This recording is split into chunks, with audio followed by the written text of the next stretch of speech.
Everyone, Peyton with Pixera here. Today we've got a really special guest with us. We've got Matt from Sketch Labs here to talk to us about his show that he did with Parcels. So let's go ahead and welcome in Matt.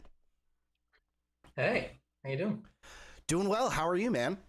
Good, good. Just overcast LA morning just to start the day. So Oh, yeah. Thanks for being up so early with us. I know it is a bit early, so I really appreciate it, and excited to kind of jump in and yeah, talk about the show here.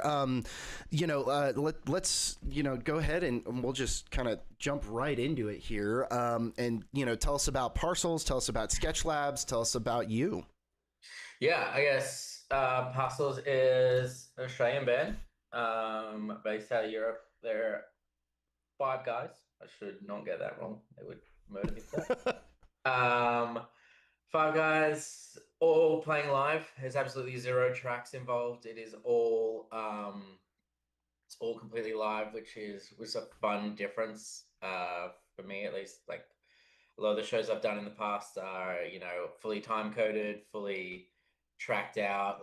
Uh, you know, at the end of the day, most of the time I'm just watching a timeline run. So Mm. this was a bit more fun, being no time code. The LD Josh had been with them for a few years, so we were able to incorporate a lot of the queuing of Pixera into his file, so that and I swear he is a human version of time code because his timing was spot on almost every time, which was really cool and really great to see, and really great to work with.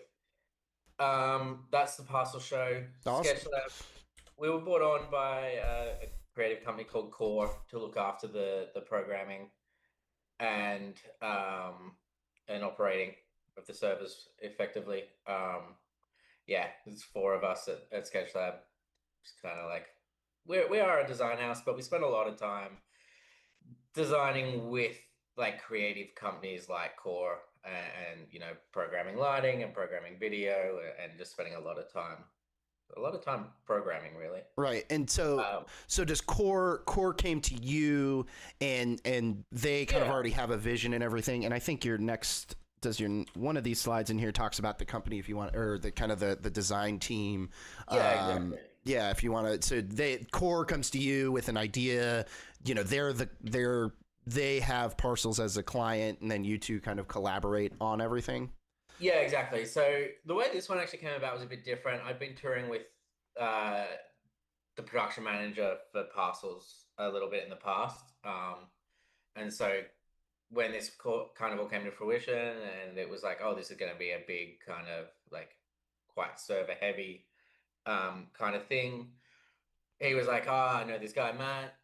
I hadn't done anything with Core in the past before this, but Ben, my business partner, had. So we kind of had that little bit of relationship. So yeah, creative director Alex was working for the artist, and then you've got Johnny, Wiz, and Mike Kluge, who were all from Core, dealing with the creative production, the production design, and the animation of all the content. Not that it was a content heavy show by any means, but it was effective where used.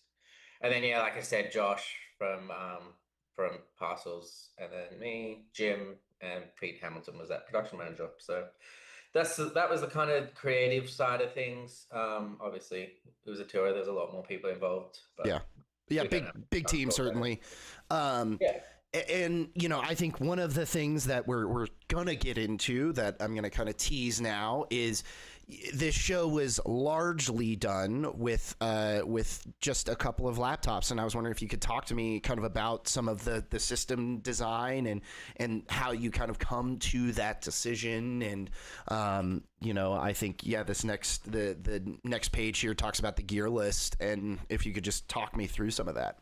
totally. Yeah. So when we went into rehearsals for this, the PM said to me, "Is like, I understand it needs to be some kind of media server that is not your bog standard, but we don't have the money to tour servers everywhere." And we just finished with another artist. who kind of was in the same boat, and we were like, so we already started to put this laptop system together, and we were like, okay, we've got one input to two outputs. Actually, on that last tour, we're only doing one input, one output, and a little bit of lots of content and a little bit of camera. Mm-hmm.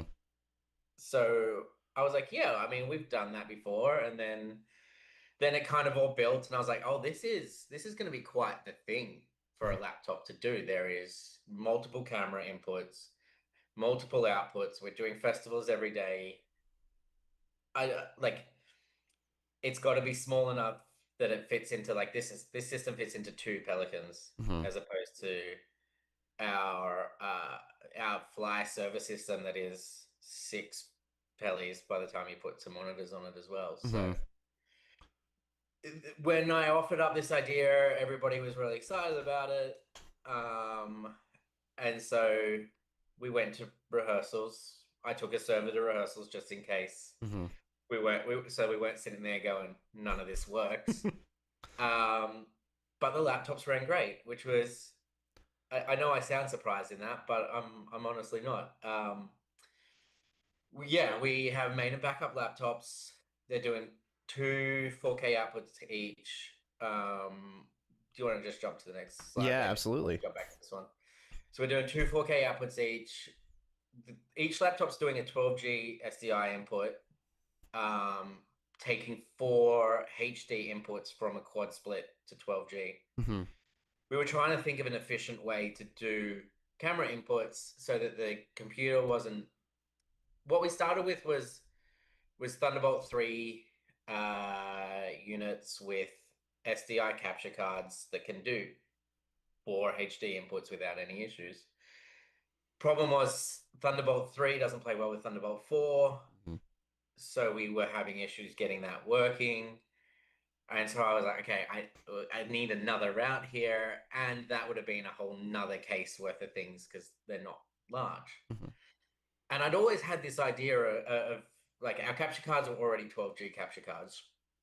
So I'd always had this idea of being able to use a quad split to get into a server and get four inputs. So we bought one, we tested it, and it was surprisingly easy, like using layer outs and I should be able to remember the name of this effect off the top of my head, but using the UV position and scale, Mm-hmm. just being able to crop that 4K input down to a HD and layer around it where I needed. Yeah. Yeah, and So we'll take a look at that when we jump into the file, but I definitely think that's one of the interesting things that you all did here is that you had, you were using, was it what piece of gear was that? Was it an Asia or no, it was the Blackmagic Terran X Okay. quad SDI to 12G. Yeah, so you're bringing that in and, using being able to just kind of use some effects to jump around inputs on the timeline, I think is really clever, and I can't wait to kind of see that in action in the project file.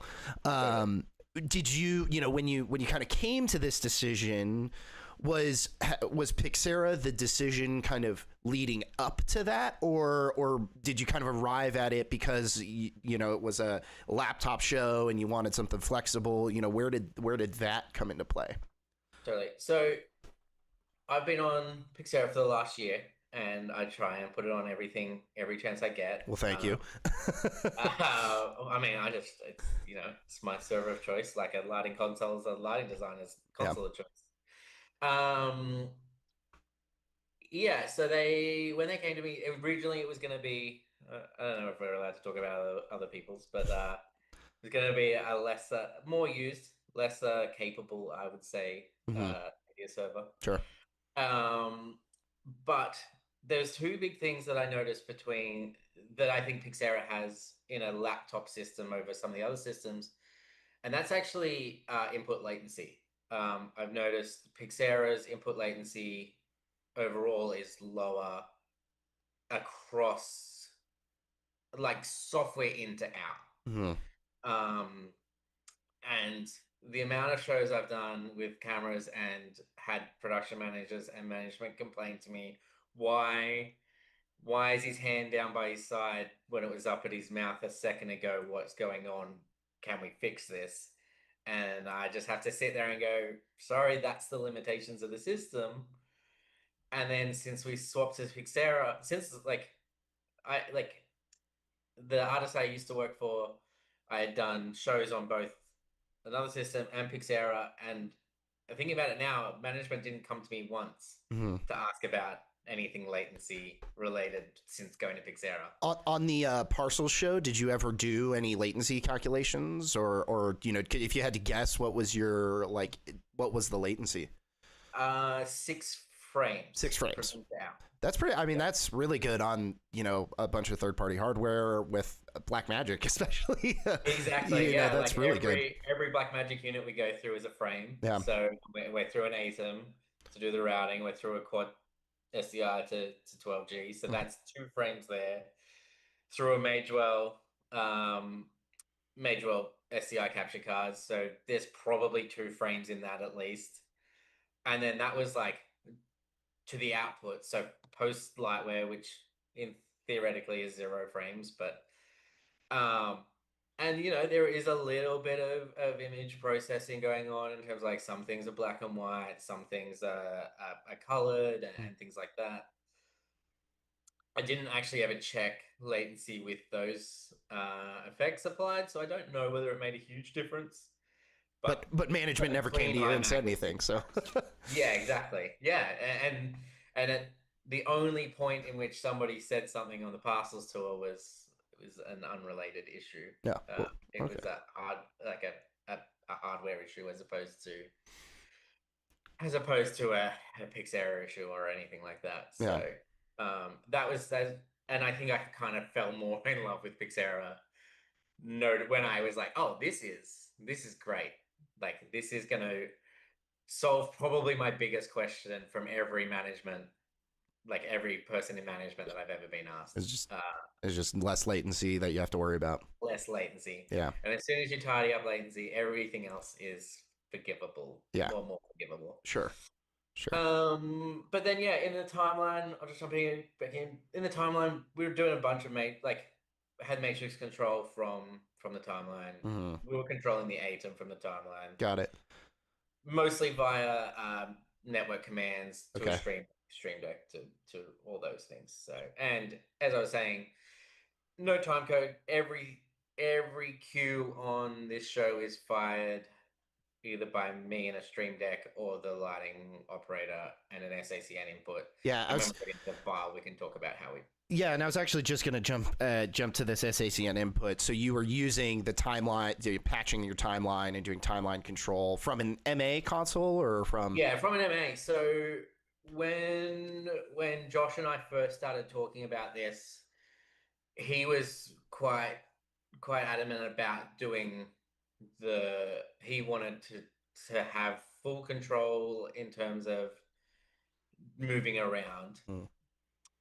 And so I floated the idea of us just, using Pixera as a more traditional media server and doing full DMX control and programming the whole show on the MA. But the more I spoke to him, the more I realized it's a safer bet, seeing as I'm there, it's a safer bet to have everything programmed in the box and then he's just controlling. So we just ended up using a bit of transport control, but mostly the queues channel in Pixera.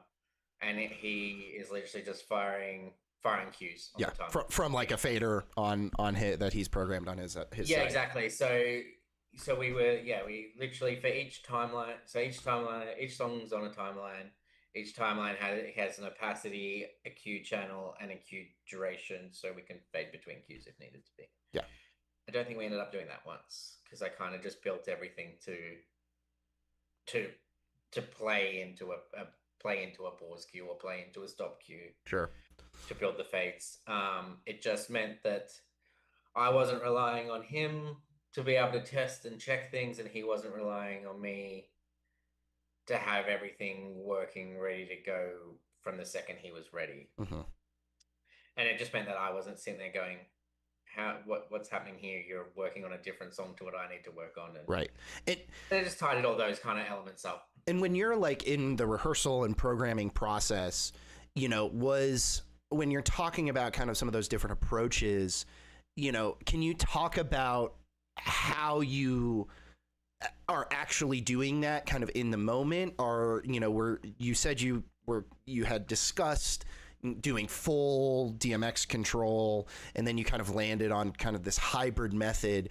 Does that come about based on, we tried a couple songs one way and actually it would work better this way, or talk to me about that process a little bit as a programmer? Yeah, so it started in a bit like more so in pre-production when we first started chatting well before rehearsals. Mm-hmm.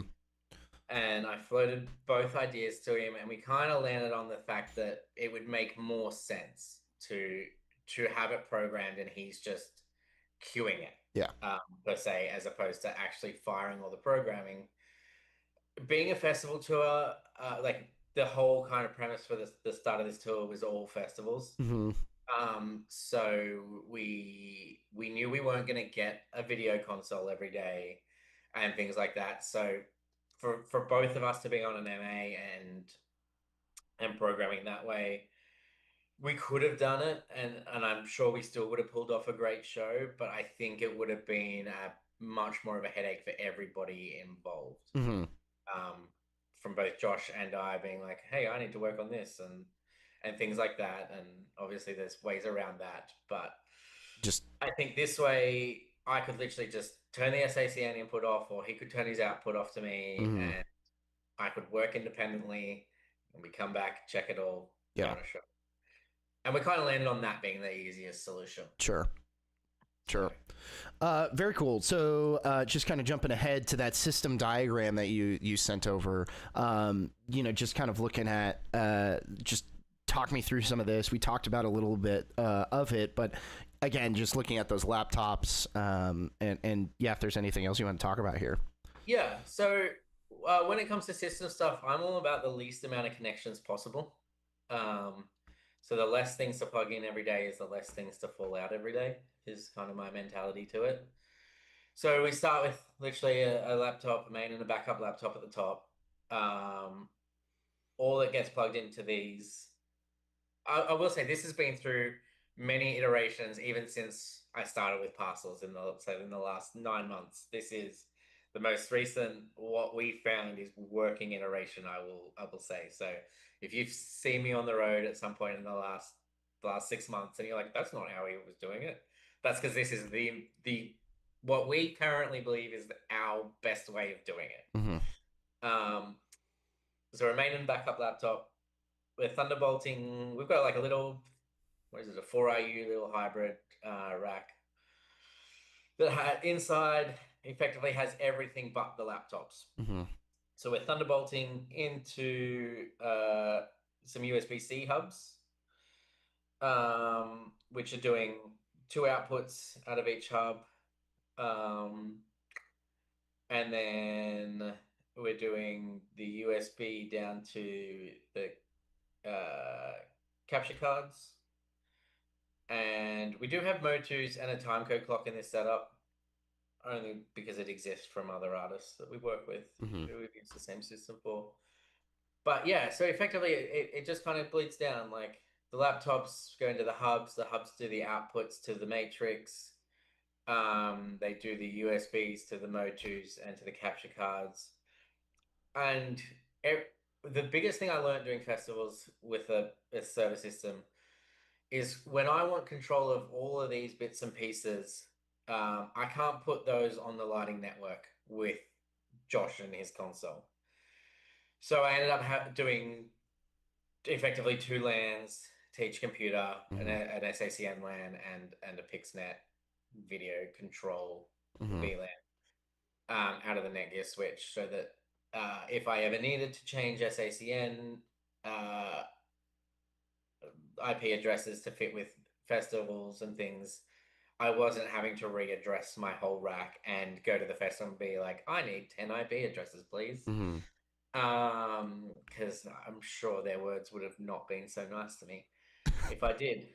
So Um, just real quick, you said that you VLAN. So you had your PixNet and your ArtNet on. That's one port, but you VLANed both of those out.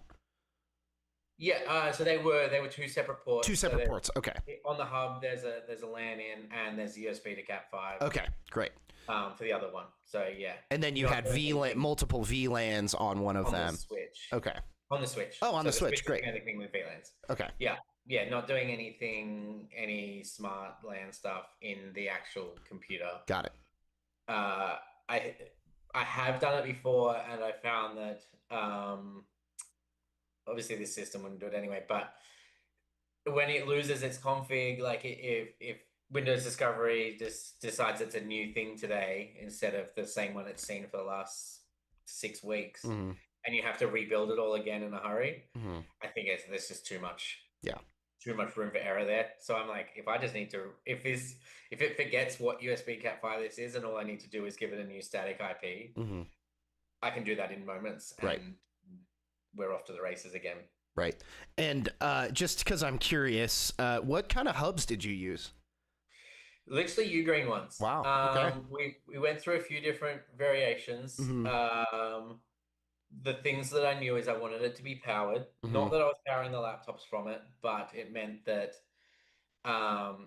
the three different USB devices that are hanging off it aren't relying on power from the laptop. Mm-hmm. So I wanted it to be powered. I wanted it to have minimum 2 outputs that will do 4K 60, and I needed it to have a couple of USBs. I was desperately trying to find a hub that had 2 LAN ports on it. Yeah, those are. exist. I don't know that I've ever seen one either. I even explored trying to get somebody in China to build one, and I didn't get anywhere with that. No bites. no bites. So the other thing that really mattered to me was being able to get another one in a hurry if something happened. Sure. Obviously, we have a main and a backup, but I don't want to start a show without a backup. Mm-hmm. So I was when we were going through the process of trying to find what we wanted, I was like, it has to come from Amazon. Mm-hmm. Because whether you're in Europe, whether you're in Australia, whether you're in the US,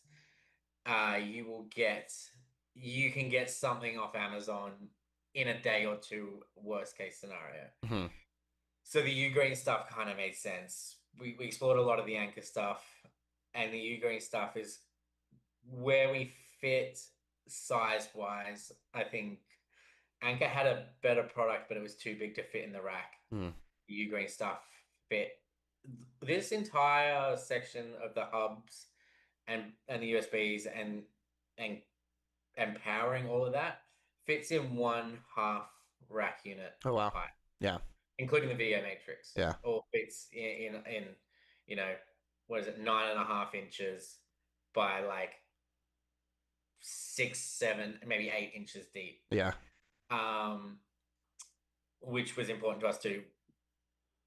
Doing a lot of festivals, I've learned that I need to leave air in these racks for things to breathe. For heat. Exactly right. And there's black magic in this rack, so it's gonna get hot. Yeah. And I remember when I was building the rack out, and my mate goes, "Are you sure there's enough room in this?" I was like, ask me again at the end of the festival run. Yeah. If you see photos of USB docks hanging out, no, there wasn't enough room, and I'll rebuild. Or if I've got 4 fans on the rack. Yeah, exactly. And I mean, growing up in Australia and starting the festival scene there, I learned all the tips and tricks to keep a rack cool. Sure. Bags of ice with fans blowing up and all those kind of things that we had to do just to get shows happening down there. Yeah. But yeah, so that was kind of the laptop side of it. Yeah. And just keeping it all internal. At one point, we weren't running a video matrix in here, and I was asking the festival for 4 outputs every day, and 90% of the time was told to get stuffed because we were not the headliner 80% of the time. Right. So it kind of became clear to me that we needed this. And luckily Lightweight had a product to do it. This video matrix powers off USB. Oh wow, Um, which shocked me. I when I unwrapped it, I was like, oh, it's a Phoenix connector. Like, how am I going to power this that is thing? really surprising. And then I actually put some effort into researching. And I was like, oh, it's 5 volts at 2 amps is all Mm, it wants. yeah, I can pull that off a USB. yeah. I just learned that you can't. You got to do it. You got to turn the rack on before you plug the laptop in. Otherwise, everything's pulling too much power to boot the matrix. Okay. Um, The lessons learned. exactly right. Like, yeah, these are the things you learn. But yeah, I knew I wanted it to have at least 2 HDMI outs. I didn't think I would love the third HDMI output as much as I do. Mhm. Um, I just had a little video assist with me doing the. I had it to do the multi-view out of the Atom. Mhm. Um, and then I ended up using it to out of the third output of the Lightware to check to just be able to check locally, which is it's something I didn't realize I needed as much as I did until I had it, Mhm. which was cool. The when Ben took this out for the first time and had that output, I was like, oh yeah, I don't think I'm gonna put a panel on the back of the rack for this HDMI out. Like, don't really need it. He was like, no, trust me, it will change your life. And I totally agree with him. Just being able to check outputs locally and be like, when their video department's sitting there saying, "No, we're not getting your signal," I'm like, "Well, I'm seeing it out of the back of my Yeah. matrix." It helps So to have some of those troubleshooting tools yeah, built in. exactly. Yeah. And it's just like, we went to South America, we went to the top of Africa, and you know, there was issues that were outside of my realm of things. But the only reason I can be so sure is they're outside of my realm of things is because I can check my Mhm. own outputs. Right. So that was a huge help on output things. Um, Awesome. Uh, yeah, okay, let's just going through here, looking at some of this other camera gear here. Don't know if you wanted to say anything about the any of the camera stuff. yeah, definitely. I'm gonna quickly touch on this photo. This is the drummer from the band. Oh, In okay. rehearsals, we floated the idea of him doing this, and he was like, "No, I'm not doing it. I'm not doing it." We get to Coachella, and he just walks over the camera and grabs it at one point, and all of us were like, "Okay, I guess he's just in this moment. He's decided to do it." And I think that was just a hilarious moment, and a little tour snippet, and Yeah. kind of fits perfectly for this frame. But yeah, so on the road with us, we were carrying a Sony Venice, which is this camera on a dolly track, which is from Johnny's creative production design. Hmm. The boys wanted it to look a bit like a studio set, so Oh, all cool. the dolly cameras were on stage. For Coachella, we had one on each side. Generally, we were only carrying two. Hmm. And the boys videographer from the band um, had a Sony FX3 with a Teradek on it that was doing, and they felt super comfortable with him on stage. So from the start, Johnny kind of integrated that quite well into the show. And so you're pulling that as a live feed. Was that also getting sent to record? Were you recording everything or? I wasn't record. We didn't really record everything. Hmm. Just being like carrying a whole rack of recorders to a bunch of festivals Yeah. was just a bit difficult. On days where we could do records with the festival, we were grabbing records. So we Got it. have program records from 90% of the shows. Yeah. Um, You just weren't carrying that gear. You were pulling yeah, it we from just someone weren't else. carrying records.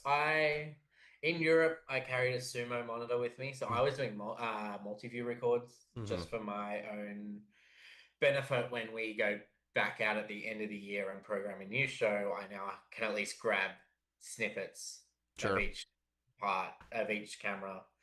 It was my way of doing like what were we 7 records at once. Yeah.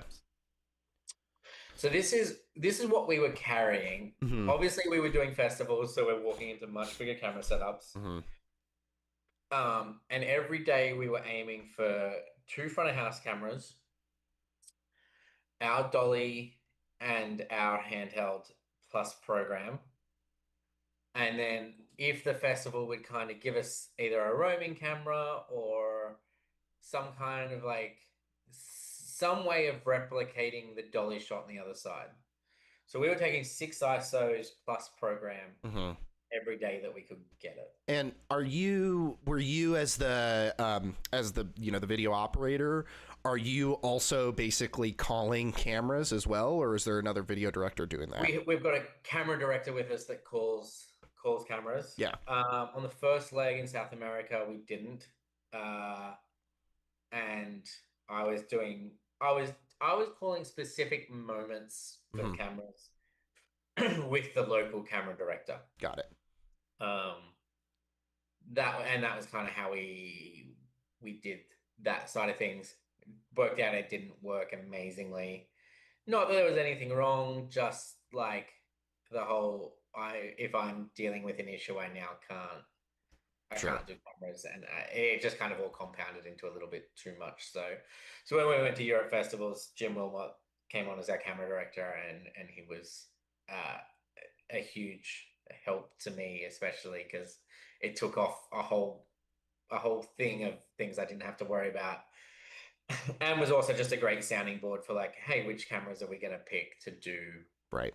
what each day, um, which was great. I mean, there was certainly days where he wasn't with us, either in South America or a couple of shows he didn't do in Europe, where we kind of just weren't happy with what we were getting from the camera director. But because I had 6 inputs, Mm-hmm. I could just overrule You can. the camera program, Sure. which is kind of why we had always set it up this way, and why I did it with an ATEM as opposed to an SDI router. Mm-hmm.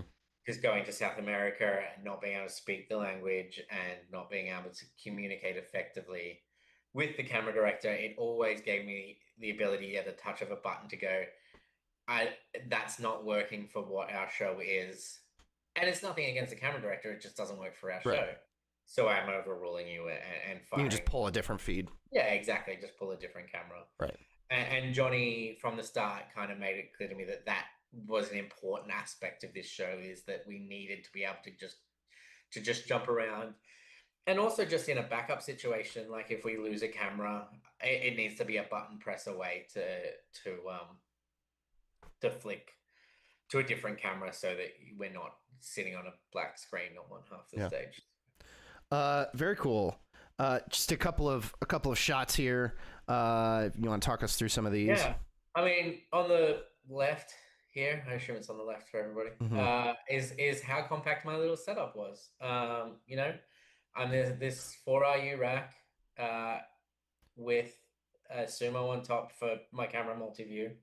Because when we went to a truck, I decided I could have bigger than a 7-inch monitor to see everything.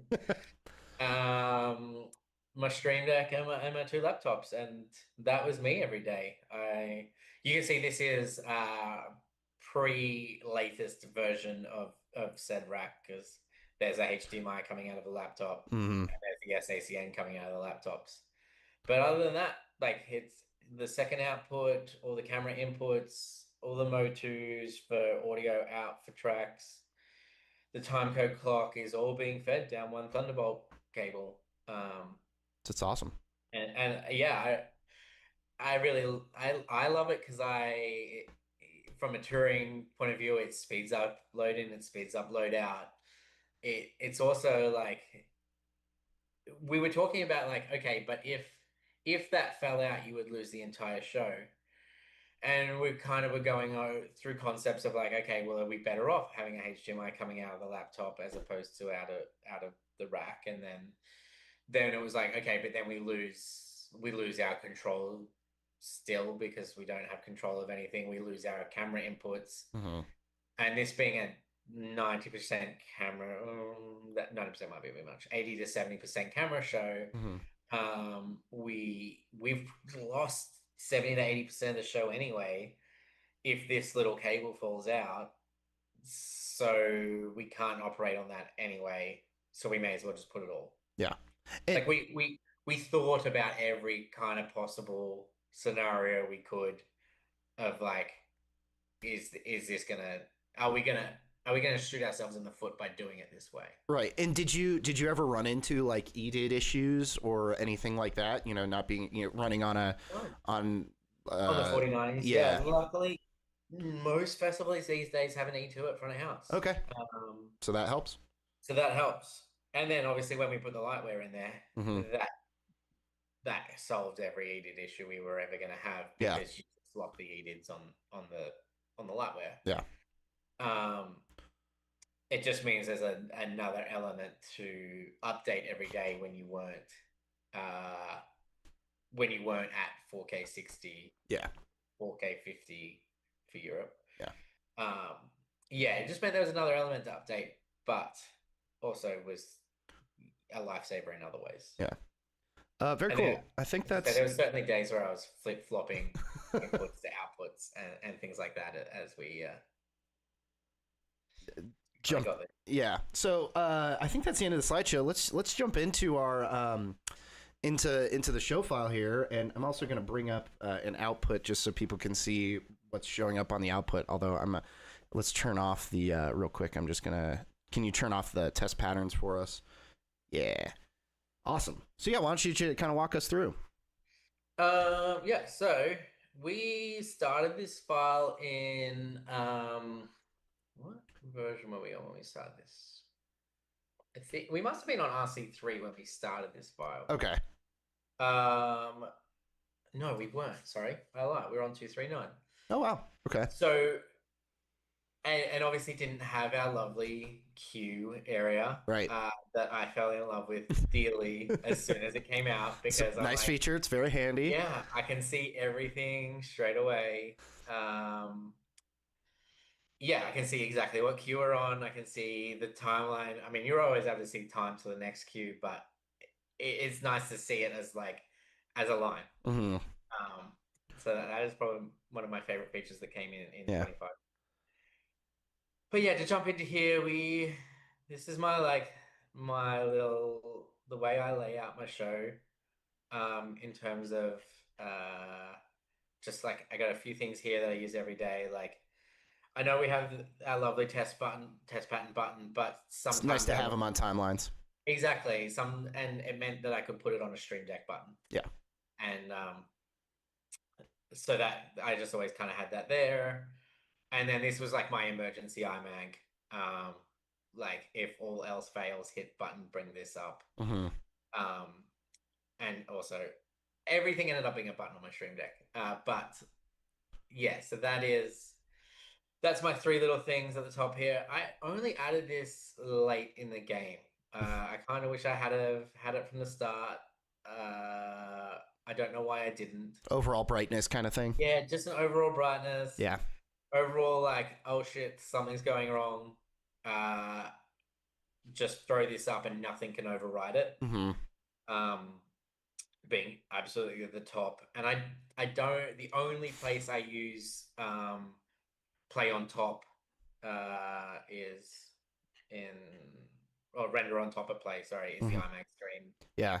And I don't know if you've taken a look at 25.2 yet, but one new feature in 25.2 is actually you can have a render on top exclusion so that blackout one, for example, could be on top of everything, even if you render something on top of that. That's cool. That's great to know. Because, yeah, some other shows now I've started to use render on top for my timelines so that if one timeline doesn't get off, it's playing over the top. So that's great to know. Yeah. I haven't jumped into 25.2 yet. So. And can we look at the camera? I think we're in it like in the look right now, but looking at the camera. Yeah, got our little iMac emergency up. Yeah. So down the bottom here is my little camera routing timeline. Yeah.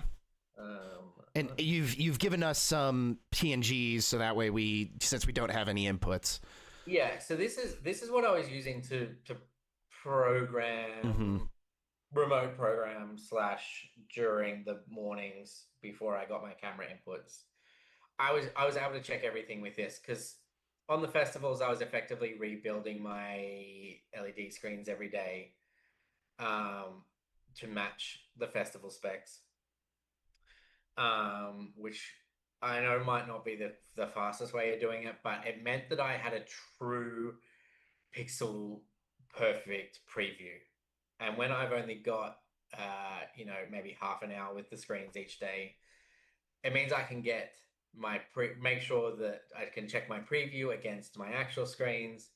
And once I know that that's correct, I effectively don't need my screen. Like, I don't need to see the screens anymore. Mm-hmm. Once I know that my outputs are working and I know that my map is correct, I can just jump back into my own little land and just sit there and update programming and update my mappings. Yeah. And you were using content mappings to do all Yeah. that? Okay. Yeah, coming from a disguised workflow, content mappings makes more sense in my head. Yeah. So you were using basically this camera's screen object and then changing your other screen objects depending on what the festival setup was, and then changing your content mappings to match.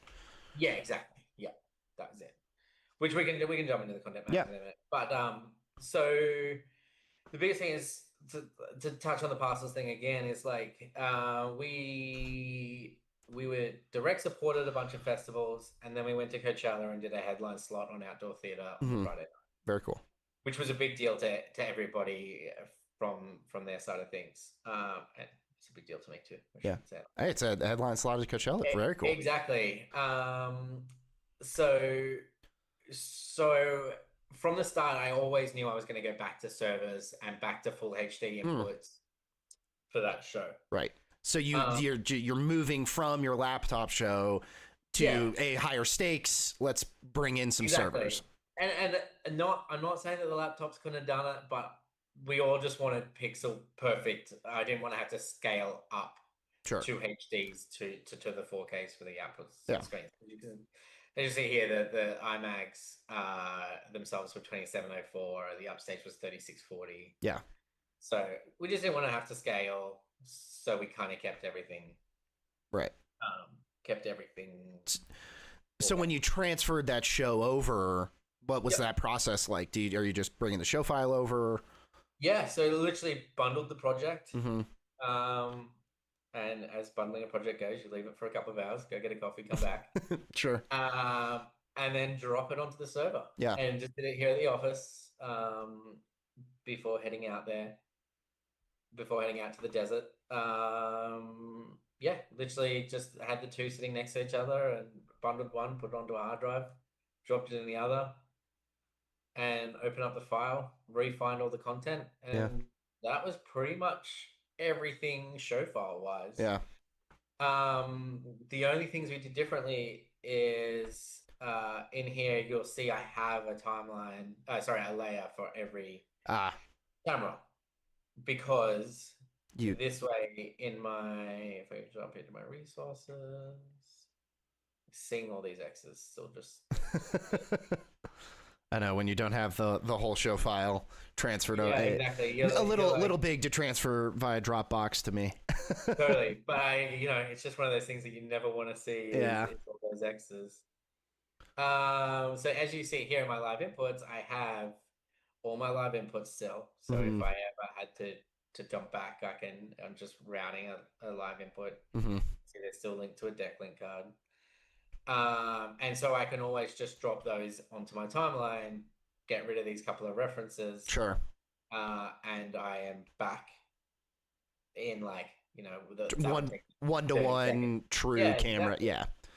So when you don't have that, can you show us that effect that you were using to kind of take that for the 2x2? Oh, I put in an NDI input, just so that's all that is an NDI input for you. Wait, that's cool. Yes. So I guess let's just jump into here quickly. Let's just jump up to my little camera monitor. You should be able to see that there. And then if I go and mute this one, and we can go and unmute. Beautiful. So what this quad split input Z, as I have labeled it, effectively would have come in as a 3840 by 2160 input, had this have been from the actual capture card. Right. But so what we were doing was effectively on each quadrant of that 12G, we were putting a HD signal. I will say those boxes all soften the edges, the edges of your quadrant. So I've always taken a little bit more than exactly halfway Oh, off, sure. It gets a so little I can get a fuzzy hard edge. on the actual card. What it's Yeah, coming, it's not exactly 1920 by 1080. It's like 1910 by 1070 kind of thing. yeah, exactly. Just to cut that, just get a hard edge. Hmm. We're not getting a soft edge like Sure. projector style thing. Makes sense for when you're trying to merge a 12G signal, Hmm. but not helpful for us. But yeah, so literally just scaling up. So we're literally two times on the X and the Y, Hmm. and then just pulling it from the center. So literally coming X halfway, Y halfway for our Yeah. top left, and centering up that image. And that is all there was to it. The first initial way I did it before the position and scale, the UV position and scale came out was with like I had a crop and then I had a scale and then Mm. because layer references don't listen to the first Correct. three, Yep. which it makes total sense. Yeah. But I definitely remember the first time I set this up and I was like, hang on, how do I do this then? Yeah. Like my whole thing was luckily being able to use an effect, it listens to that part. But yeah, so literally we were just jumping in and then so you can see as we move down, it's like this one will be just have a negative Yeah. half and Same half. input, just pulling from a different spot. Exactly, and Yeah. just scaling that 4K up to a HD, and then so that will be the whole way down, and then this is to me just doubling up Yeah. inputs. Um, Oh, and then this is your last and then feed this is here. my program feed, which kind of always just Yeah. stayed a consistent. And then Uh, you're doing throughout the show, you're just doing layer references to that each of those layers. yeah, exactly. And so the reason why I've got these layer references in here is in my show flow timelines. I'm still referencing the stage right dolly camera, so Hmm. that if we went back to having our stage right dolly, I'm not changing our timeline programming. Right. I'm just switching this back to the stage right dolly input, or say I have it on input, that camera shows up on input D that day, then I go and take the stage left dolly input and put it here. Yeah. Um, my camera 2, my input B kind of just ended up becoming my like most switched input, Hmm. just because it was where I put a bunch of random things. But yeah, and then same for the handheld, kind of just always overlapped with my front of house camera input. And it is one of these annoying things that if I ever had to hand this file over to another operator trying to explain exactly why cameras for stage right dolly is camera 2 front of house wide. Hmm. And so at that point when I did have to do that, I'm just going to jump into actually I'm going to jump into this timeline because I can show it quite nicely here. The keyboard shortcuts don't work. Via Team Viewer. I'm sorry. Yeah. No, you're good.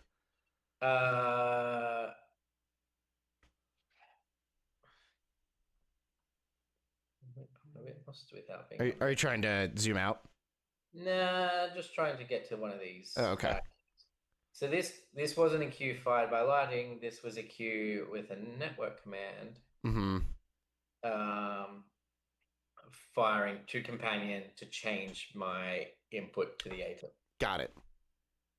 So, I don't think this one has it at the start, but almost every song, oh, it does. Almost every song has a companion fire in the first queue Hmm.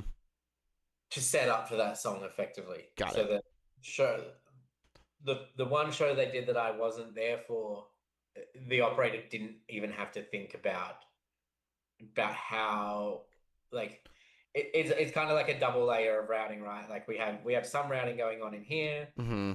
and then some routing going on in the ATEM, and just to remove that like that too much level of complexity, um, I put all these network commands in so that he just didn't even have to think about what is supposed to be fired, where at what time. It just happens. It just happens. Yeah. And I felt like that really kind of changed the game for me. I mean, mostly because it means I get to think even less during a show now. Right. And the less I can think about what's going on with Pixera, the more I can fix whatever other wider picture issues we're having. Sure. Which isn't an everyday thing, but it always plays on my mind that it's like, if I don't have to think about what Pixera is doing, I can fix something else. Yeah. And that's kind of my attitude with a lot of it. It's like, if I don't have to think about what the ATEM is doing, I can fix something else. And constantly trying to remove parts of my job. And people say to me, it's like, yeah, but now you just don't do anything during the show. And it's like, I don't do anything until something goes wrong. Right. And now I'm available. And now I'm available to do that. Exactly. So just out of curiosity, speaking of things going wrong, you had the kind of main and backup laptops. Did you often have to switch over? Not often. Yeah. The only show that specifically, 2 shows come to mind where I had capture card issues. Ah, okay. And then one of those shows, we were in Monterrey, Mexico, and playing a festival, and the main decided to have capture card issues. Uh-huh. The backup decided to have output issues. Oh, wow. Yeah. And this was pre me having a lightware in the rack. Okay. So I was on comms to the E2 operator, who was in a room at stage somewhere well far away from me. I'm like, okay, and switch to main. All right, and switch to backup. All right, and switch to main. My goodness. And then he kind of caught on to what was happening, so I didn't have to call that anymore. And he was like, oh, your inputs have dropped again. I'll go to the backup. Oh, your outputs from your backup have dropped, so I'll go back to your main. That was probably the only really stressful show I've had. But again, I don't actually think it was a Pixera issue. I think it was, 110 degrees in Monterrey, Mexico. With dongles on docks on dongles on. Yeah. Exactly. And that is the only time I ever had an issue with heat and that rack. Yeah. I had a few capture card issues at some other shows that a reboot almost always fixed. Yeah. And only once did I ever have to run the rest of the show on a backup. So very cool. Just real quick, we're about wrapped up here, but I do want to look at your content mappings, just to kind of see how you handled that. So I should probably let's close resources up. Close media. Going into models. So I've got it laid out in 2. Let's make this a bit smaller. Let's make it bigger. So I've got my content mappings in terms of like actually using content to get things to places. Mm-hmm. And then I've also got my IMAX. Before I open this, I will say, for some reason, I thought having a content map for my stage right and for my stage left would be a better idea. I've since realized it was a terrible idea. You just do it in one. And I should have just done it in one layer. Yeah. But I was too far gone at the point where I realized that's okay. Would be a better idea. So we have individual mappings for each IMAG. We have stage right, stage left flipped. A nice like big one IMAG spread across all 3 outputs. And I'm still in 2 minds about exactly the way I did this, whether this was the best solution or whether I should have just cropped on my normal ones. But I'm not mad about the way I did it, because it meant I could get a truly pixel accurate every day of how my borders looked for shows for songs where we had like content behind and I was trimming the edge. Sure. It meant I was still getting a full image, which if we jump into mappings, if I just jump into my stage right border one. So to jump into this, I always would take the aspect ratio of my screens and scale my input to my content mapping same aspect, so that we don't have skinny singers or fat singers. Right. I've seen too many people do that, and how disgusting that looks, and I could just never allow that to happen. So then you're just kind of shrinking it a little bit.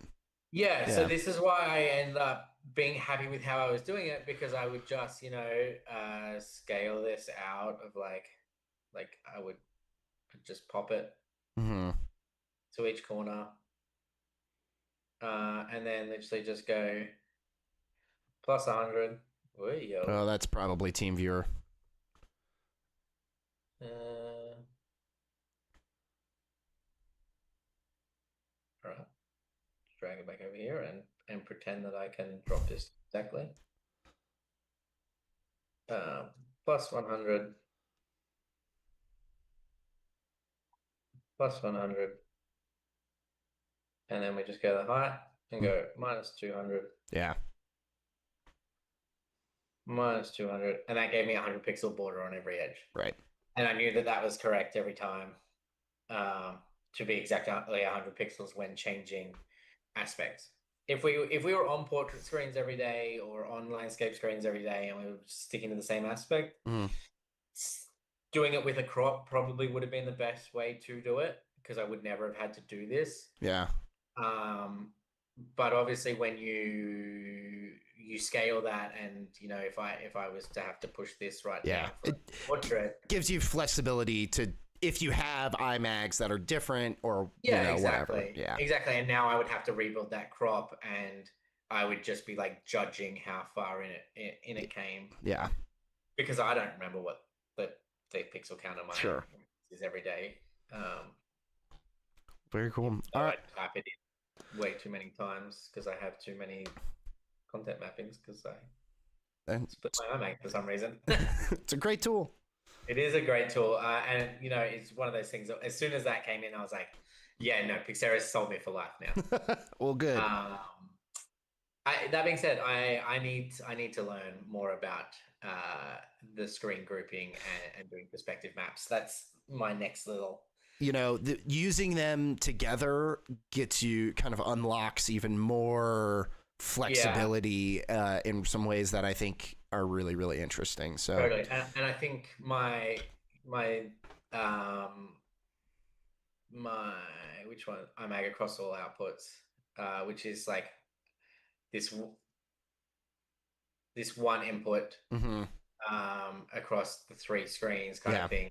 I think this might have been easier for me to have done with a perspective map. Yeah. And to get it nicer looking every day, especially because I was building my screens correctly every day. Yeah. I think I could have done that better that way. But these are things you learn. And yeah. Well, very cool. Okay. Well, thank you so much, Matt. I would say let's do some questions, but there's not been anyone in chat, which is okay. It's for the future. So, hello to anyone watching this. I hope you enjoyed. Yeah, exactly. Feel free to reach out if you've got questions, or I'm always happy to answer. And yeah, at SketchLab Designs, I believe. Yeah. Just hit us at the Instagram. Yeah. I'll see it. Awesome. Well, thank you so much, Matt. I really appreciate you jumping on with us, and it was a great chatting with you, and I hope good luck on your next show. Thank you. Yeah, I have a flight in, what are we at? 3.5 hours. Okay. Go to the next one. Well, thanks for jumping on with us before that. Of course. All right. Well, we'll sign off from here, and thanks again. Thanks, guys. Yeah. Thanks, baby.